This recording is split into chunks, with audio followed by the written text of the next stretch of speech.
Now you have Mehdi Hasan, host of the Mehdi Hasan Show on Peacock and MSNBC. Mehdi, thanks for coming back on. Brian, thanks for having me. So let's start with the most predictable, if not most infuriating news of the day, which is Kyrsten Sinema's speech on the Senate floor announcing that she won't support a carve-out for the filibuster for voting rights.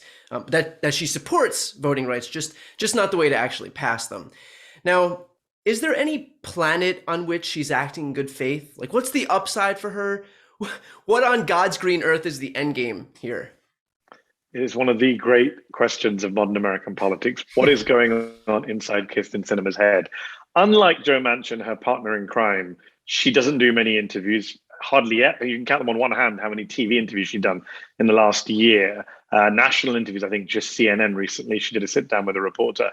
She doesn't do interviews. She doesn't give many speeches. She doesn't do any town halls, hasn't done any in-person town halls, I believe, for 3 years. So no one actually knows what's going through her head. It's a source of great frustration for me. It's all in bad faith, in my view, because like with Manchin, all of the arguments have been rehearsed with her. This is not January 2021, where we're just getting started into this fight. The Senate has just, come back 50-50. They're still trying to find their path. It's January 2022. There is no debate about what the Republicans are going to sign up to. Sinema herself said in her speech on Thursday, I'm very disappointed that we haven't been able to get any votes from the other side. Well, that was your fault. You and Manchin were the ones that said you were going to get your Republican pals on board. You didn't. And don't forget, More Perfect Union, the activist group, a while ago put out a video of Sinema from 2010, back when she was a member of the House in Arizona, where she's saying the false pressure to get to 60 votes should be ignored, that reconciliation is the way forward. Ignore people like Joe Lieberman, she said at the time. Now she makes Joe Lieberman look like Bernie Sanders. So it's amazing to see the rhetoric shifting so much. Unlike Joe Manchin, who, whatever you think about him, was always a reactionary conservative from West Virginia, Kyrsten Sinema's worse because she knows better. She was the one rehearsing these arguments. And what is she going to do next? Some people talk about an independent presidential run. I mean, rerunning for the Senate. She's going to lose that Democratic primary. If she doesn't lose that Democratic primary, then Democrats in Arizona should hang their heads in shame. There's talk of Ruben Gallego, the House member in Arizona, challenging her. People talk about her defecting to the Republican Party. I don't buy that. Let's see. I don't think the Republicans want or need her. I don't know. I genuinely don't know what's going to happen. I don't understand why Joe Biden hasn't taken a stronger line against her, though. The argument against Manchin is there's no leverage in West Virginia. She's in Arizona. If the president comes out against her, she can't win. With that being said, I mean, how should Democrats and Joe Biden have played this? And is there even a scenario where mentioning Sinema's response is anything other than no, in your opinion? Look, there's no good scenario. To be fair to the Biden White House and to be fair to Chuck Schumer, there are lots of rocks and hard places involved here. I mean, had Ossoff and Warnock not won that runoff by the skin of their teeth a year ago, there would be no Democratic control of the Senate. So we should always put that in perspective to begin with. The 50-50 itself was very close call. Now, you can get into all sorts of counterfactuals. What if Cal Cunningham in North Carolina hadn't been involved in a sexting scandal? Would the Democrats even need Kyrsten Sinema? The fact that they didn't win more than 50 seats is a debate for another day. We know a lot of Senate candidates did very badly who should have won or come close to winning who didn't. That's a postmortem that the Democrats have never really had. They're so busy blaming defund the police for everything. They don't look at all the awful Senate campaigns they ran in winnable seats. So look, there was no good option. And those of us who've been covering it for a year, I've been saying on my show, there's no good option. But I've also said, you've got to try harder. And this argument now is, well, Joe Biden, had he pushed her, had he pushed Manchin, they would have, resisted. They would have defected. Look, it's too late for that now. It's the argument is, we are where we are. They screwed up. And the argument now is, what are you going to do now? Personally, I don't understand why Biden has not come out against Sinema today. Why he didn't come out seconds after her speech. By the way, she gave that speech as he was going into a lunch with Senate Democrats. Multiple Senate Democrats had no idea she was on the Senate floor, preempting Biden's meeting. The president's coming to visit you. The least you can do is hear him out before you give your finale speech. So she has thumbed her nose at the White House repeatedly, as has Manchin. When is Biden going to fight back? All of the arguments were he can't afford to push them, he can't upset them, he can't, blah, blah, all done. But, bipartisan, that's all done. There's nothing left to lose. There are midterms in November. The Biden agenda is dead as long as a filibuster in place. People keep talking about a carve-out, Brian, for voting rights. Let's say Manchin Sinema even agreed to that. Well, our democracy might be saved. Yay. But Joe Biden, his presidency would still be messed up. He wouldn't be able to get immigration reform done. He wouldn't be able to get gun reform done. He wouldn't be able to get anything on climate change done. I mean, that's the irony. It's not just a carve out for the filibuster. The entire Biden agenda is blocked by the filibuster. So I just wish he had tried harder. I just wish he'd given the speech he gave in Atlanta on Tuesday 6 months ago, 9 months ago. I wish he'd had the meeting in the White House with Sinema and Manchin that he had on Thursday night 6 months ago, 9 months ago. I wish he had done a full court press, because we don't know what would happen. I mean, I'm not going to pretend that it would have worked, but there was no harm in trying. Right. Can't be in a worse position than he's in right now. No, you cannot be in a worse position than you're in now. I'm interested in the debate over whether it's the media's role to explain the White House's accomplishments as opposed to what they do now, which is basically cover the horse race element of it. So it's not what's in Build Back Better, it's how many votes will Build Back Better get? Will Manchin support it? If a certain provision isn't included in reconciliation, is it going to get filibustered? And so, yeah, people are left not knowing what the hell's in the thing. You know, is it the media's responsibility to cover the content of legislation over the political jockeying, or is it solely Democrats' responsibility to message their own legislation? It's a good question. I think the problem is, I mean, the first issue is Build Back Better. Yes, there's never been good coverage of the policy content of that bill, partly because it's such a huge and sprawling bill. We don't even have a name for it. You know, as someone who works on a nightly show, me and my producers always be like, what's the short form? The social policy bill, the climate change, and there was so many different nothing budget worse than the $3.5 trillion reconciliation package. Yeah, and that itself, and then there was a debate that itself is not accurate. It's 3.5 trillion over 10 years. Yeah. Why are we giving the 10-year price, not the annual price? We don't do that with the Pentagon budget. We don't say $7.5 trillion Pentagon budget. We say 750 billion. So I think there was always a debate about how we cover Build Back Better. I did a video that went viral where I kind of went through what's in the bill just very, very quickly in 60 seconds, just to show that it can be done. And there's a lot of good stuff in there. I didn't even get through half of it. Now, so there's one issue is the media very good at covering policy debates? No. Does it prefer horse races? Yes. That's been with us since eternity. I think there's a separate debate about the achievement purposes, which is, it's not about selling achievements. It's about, ironically, it's about being fair, which a lot of journalists go on and on about. And they complain about people like me, opinion hosts, saying that we should take positions. They say, neutral. Okay, well, in the name of neutrality, why don't you cover things like you covered them under other presidents? You've seen, Brian, there are a bunch of Twitter threads out there recently pulling together how AP and the New York Times and the Post and others covered jobs reports under Trump versus jobs reports under Biden, covered inflation under Trump versus inflation under Biden, growth under Trump versus growth under Biden. There was a decidedly negative spin in some of the coverage, relatively speaking. It's almost like we graded Donald Trump on a curve. Surprise, surprise. It's almost like we give Republicans weird benefit of the doubt on everything and expect nothing. I mean, the number one disease in American political journalism right now is that we expect nothing from the Republican Party. We've all fallen into this trap. Even on Thursday night when I was covering the Sinema Manchin knows, I had to remind myself to put in the script, and don't forget the 50 Republicans who are actually blocking the whole thing, which is why we need these two Democrats. Like we've got such zero expectation now for Republican Party. For example, the Republicans have no policy on the economy. Nobody asks them about it. We just know that it's all about critical race theory in schools and blah, blah, blah, and owning the libs. We've got to that point where, have you seen a reporter ask a Republican leader about a policy question? I've never seen Kevin McCarthy asked about criminal justice reform or even tax policy that Republicans used to have talking about. Healthcare. We just, Donald Trump told us my healthcare plan's coming in 2 weeks. He said that for like a year. 6 years ago. Remember that? 2 weeks is coming. 2 weeks came ago. No Republicans are ever asked, what do you plan to do about healthcare? What's your, they ran in the last election, Brian, without a platform. Remember the 2020 Republican platform was whatever Donald Trump says it is. That's what they said, their words. We follow Donald Trump. So that is my biggest problem right now with political coverage. It's not even just, are you covering policy fairly? Should you be telling people what Biden's done? It's about the complete imbalance in that only one party is interested in governing or producing policy. And that is complete. So what happens is the entire coverage becomes intra-democratic squabbling. What are Manchin and Sinema doing? What is X or Y doing? Which House Democrats are going to... And it's just taken for granted that not a single Republican is voting for any of this. Why? Right now, that concept of both sides is the dominant theme in media. So you have Democrats who but they're not even following their both sides scripts is what I'm saying. I'm not even a fan of both sides, but when it comes to policy, they don't do both sides. Building on that, we do see... to a degree that both sides is the default setting. And so Democrats could say, the vaccine is 99% effective. Republicans could say, actually, it makes your arms fall off. And the headlines would be, a feud erupts over vaccine side effects. So is it the media's job to act as stenographers or umpires, I guess is the most common Again, common I mean, term, look, or? even the umpire analogy, which is not one I'm a fan of, but even if you go down the umpire road, they're not even doing that. They're not calling out one side. They are only calling out. It's imagine being an umpire of a game and you're only going after one of the two teams and arguing between the different players. You're just ignoring the other half of the court. So I just find this whole analogy, Maggie Haberman of the New York Times was asked by someone on Twitter the other day, like, why aren't you asking Manchin Sinema about this or that, about this, their U-turn on this, how they plan to get voting? And she said, that's not our job. That's the White House's job.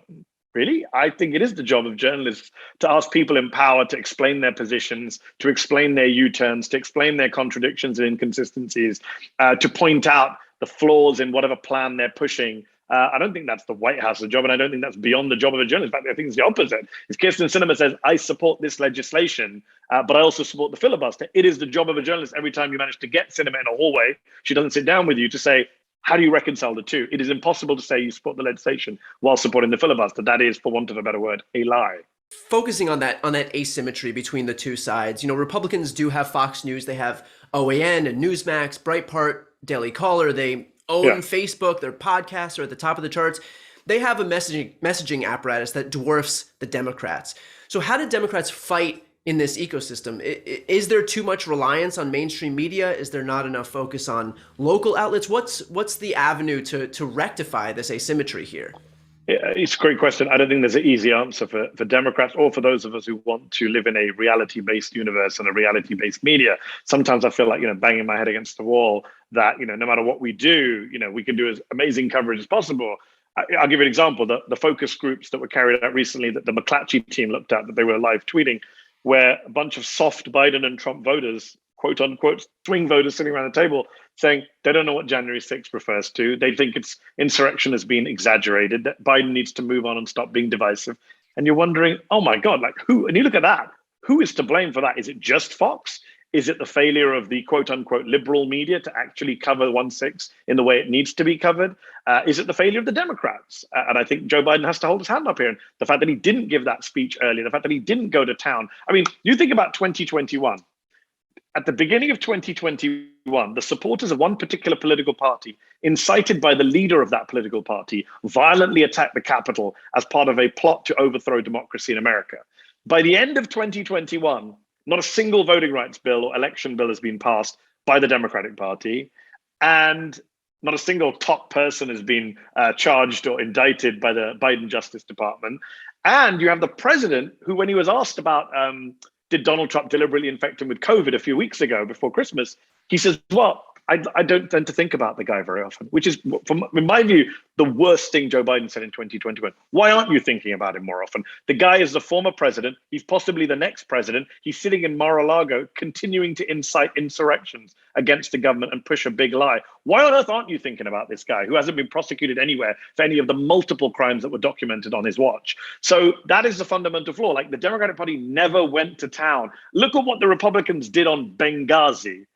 And tell me that the Democratic Party did 1% of that in 2021 in regards to an actual insurrection that killed far more Americans. At some point, we have to get over this when they go low, we go high mentality that just creates this vacuum that Republicans will then fill with disinformation because we're too above the fray. You know what I mean? And don't forget, Brian, in the immediate months after 1/6, Republicans were not as crazy as they are now. Republican legislators distanced themselves from Trump. Multiple senators and House members voted to impeach and convict him. Republican voters were not pro-insurrection in the way that they are now. As you say, a vacuum was left. Into that space came the Bannons and the Newsmaxes and the Tucker Carlsons of this world. And a year later, just look at the polling.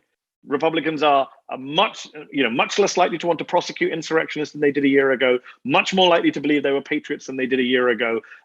All of that gap that was left by the Democratic Party. And Democrats have to hold their hands up. They spent much of 2021, the first half of 2021, they spent arguing about defund the police and whether it cost them seats in the House. In the second half of 2021, they spent arguing about how do we respond to critical race theory and school closures. Meanwhile, the Republican Party is off, pushing conspiracies about dead Venezuelan presidents changing election machines. And they're somehow winning the narrative with that. Winning the narrative, bullshit. According to the polls, they're ahead in the congressional preference for the midterms. That's astonishing. The party should have been ostracized. This party should have been Yeah. dead politically after 500,000 dead Americans and an insurrection. Instead, they're back within a year, ready to take over again. Astonishing. Well, that's actually the perfect segue into my next question. And that is that in this current media environment, it's basically Republicans lie about something, about the big lie, about federal takeover of elections, about COVID, vaccines, whatever it is. And the rest of us, myself, you, spend all of our time and resources debunking those lies, which no one on the right even sees because it's a closed feedback loop. But it doesn't change the fact that Republicans are driving the narrative here and that Democrats are solely on defense. So how does that ever change in an environment where Republicans have no scruples and there's actually incentive to lie? These are big questions, Brian. Right, yeah. I grapple with I'm just asking you to just solve the biggest issues in I grapple politics with right these now issues every day, on and this I can be podcast. honest with you and your viewers and listeners that I don't come to any easy answers. I think we're in a very dangerous and dark place for American democracy, for not just American democracy. When we say American democracy, we think of elections. I'm talking about this country as a whole. I mean, we're now having people talking about civil war. I don't think a civil war is around the corner, but the fact that we're even having the discussion tells you everything we need to know. We have people like Barbara Walter, the political scientist who came on my show recently to talk about how she's an expert on civil wars, saying America is closer to another civil war than it's ever been since the last one. That is where we are as a country. One of the main reasons we're in this position is because of misinformation, is because of a lack of agreement on a shared reality. And now you look this week, Brian, the Republicans want to pull out of the presidential debates in 2024. And, the snarky responses say, well, debates don't do anything. The Vox.com responses to pull out a political science paper and say, well, debates don't affect elections, which is true. But the bigger, more dangerous part of this is it's yet another part of American public life and American political institutions, if you want to call it that, which Republicans are withdrawing from. One place where you had some shared reality, where everyone watched the same thing at the same time. Well, not everyone, but tens of millions of people still. They are vacating from every space that was a place of shared interest, shared values, shared reality. And that is a very dangerous place to be. And it's, you can talk about, as you say, you can debunk a lie here or there, you can give a speech here or there. That's not enough until there is a complete transformation in the way you think about American politics and democracy. Understand the scale of the challenge. Understand that this is not the people who still talk about bipartisanship. I mean, it just makes me want to cry. When you see Dick Durbin on CNN this week saying, well, maybe the president went too far. I just stop and think, this is not a party, the Democratic Party, that is cut out to save democracy. It's just not. It's living in some alternative universe that I don't know where it is. They're not in the universe I'm in. I'm in the real world. And in the real world, I don't know what the hell happens in the Senate behind closed doors when they're all backslapping each other and having lunches together and being friends in the Senate gym. But in the real world, sorry to break it to you, we have a radicalized Republican Party. We have militia movements. We have hate crimes. We have domestic terrorism. We have right-wing media, as you say, which is inciting a lot of this. And there's no end in sight. We're only going in one direction. There may be a light at the end of the tunnel, but it's a very dark tunnel before we can see it. Yeah, I think your point about Democrats being able to get out of their own way is especially important. I mean, the few Democrats who are willing to take the fight, they're not the ones who are in charge. Let's finish up with this.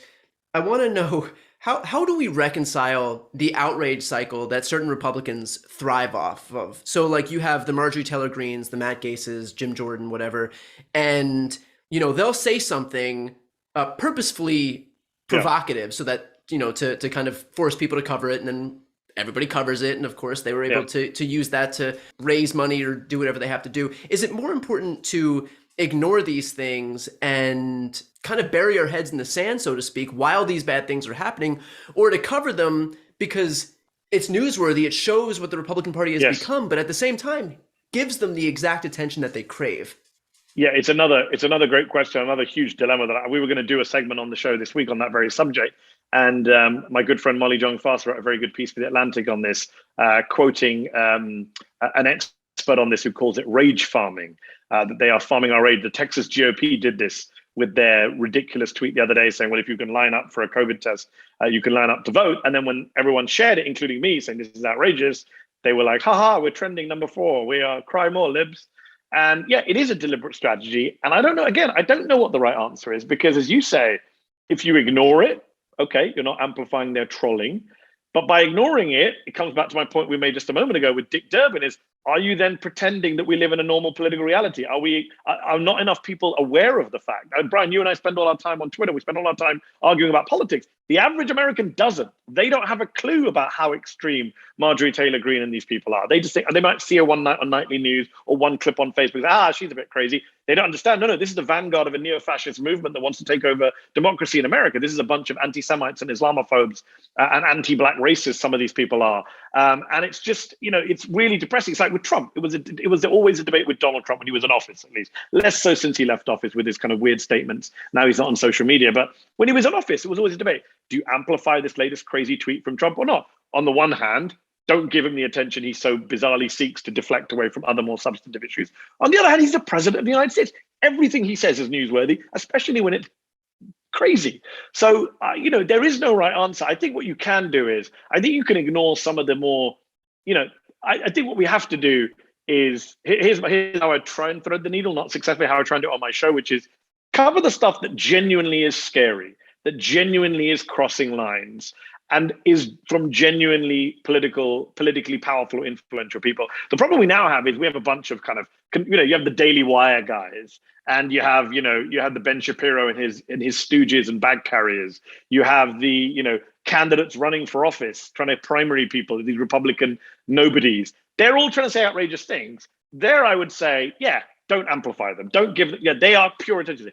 But with a Marjorie Taylor Greene, with a Matt Gaetz, with a Senator Ron Johnson, when Senator Ron Johnson says, use mouthwash and gargle away the COVID, it's a ridiculous statement. I think you have to cover it. The United States Senator is saying absolutely mad stuff that would get him fired from most jobs, or at least people would move several steps away from him in a public train or bus.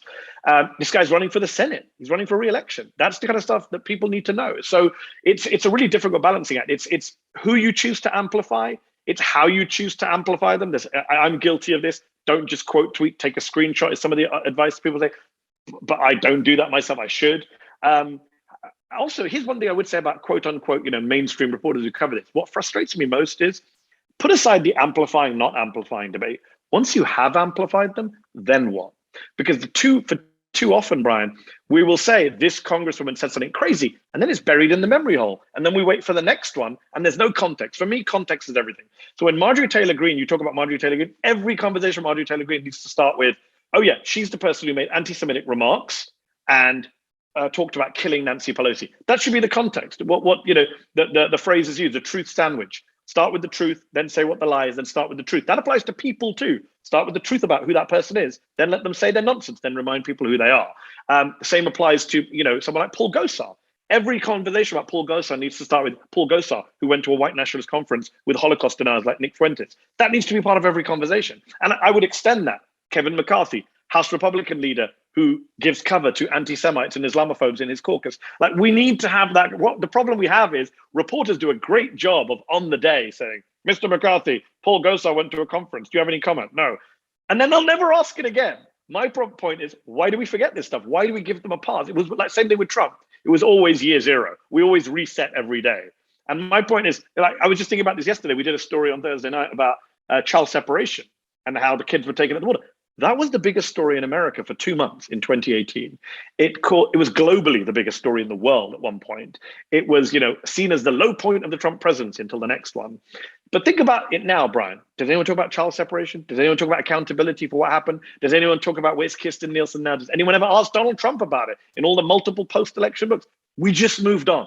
And this is my fundamental problem. Like, forget the amplifying debate. They're going to get amplified. As you say, they've got their own echo chamber. What are the rest of us going to do to hold them to account? Yeah, I think that's a great point. We'll leave it there. Mehdi, where can my viewers and listeners see more of you? If they want to see more of me, I'm on every night from 7 to 8 p.m. Eastern live on Peacock, NBC streaming channel, and I'm on Sunday nights live on MSNBC 8 p.m. Eastern. So do tune in. And Brian, appreciate you having me on. Of course. Well, thank you for answering the biggest questions in politics today. I'm glad we could solve all of this stuff. We solved all the issues. Yeah. All right, Mehdi. Thanks so much. Cheers.